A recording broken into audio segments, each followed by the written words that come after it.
William Morrow and HarperAudio present The Distant Dead, a novel by Heather Young. Performed by Charlie Thurston, Jim Meskimen, Eva Kaminsky, and Cassandra Campbell.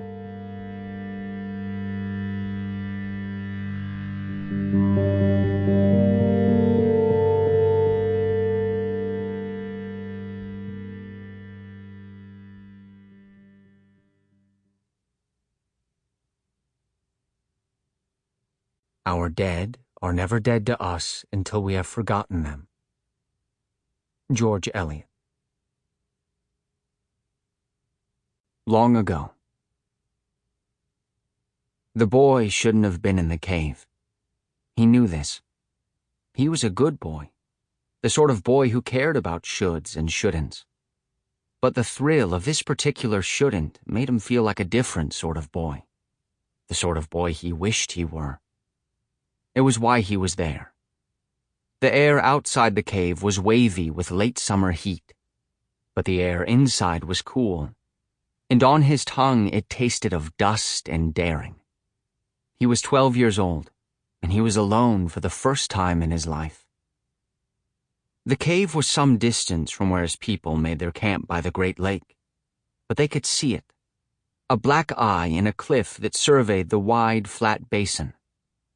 They came to this shore every few seasons, following rabbits and other small game through the wetlands.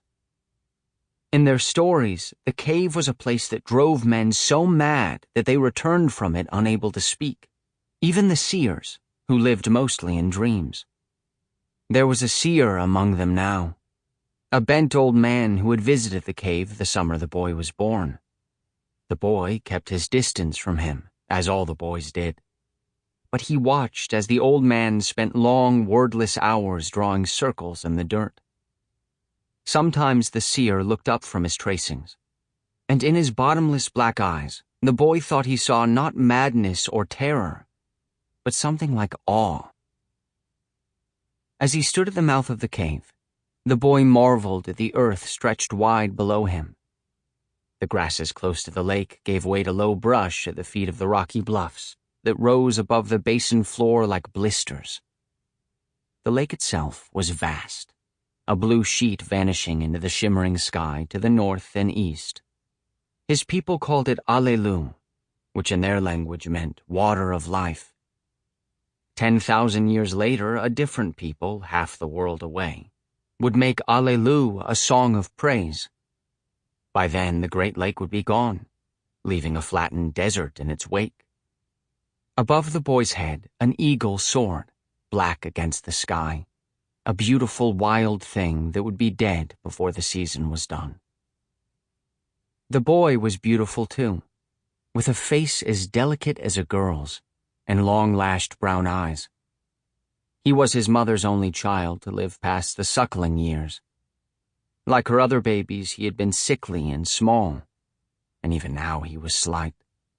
But unlike his brothers and sisters, he had latched his translucent lips fast to her breast and would not let go. Now he was a singer of songs and a teller of stories, with a voice even the elders hushed to hear around the fire.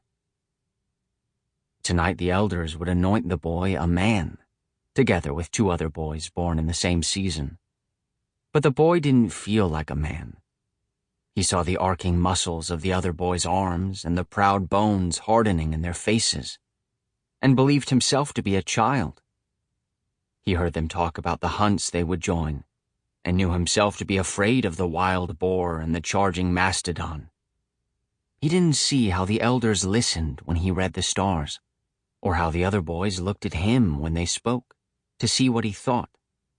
He saw only how far short of the other boys his stone fell when he threw it in the lake, and how far behind them he ran. He had come to the cave because in the last hours of his boyhood, he wanted to do something brave. So in the lazy part of the afternoon, while his mother slept on the dirt floor of their shelter, he ran through the grass to the... Sample complete. Ready to continue?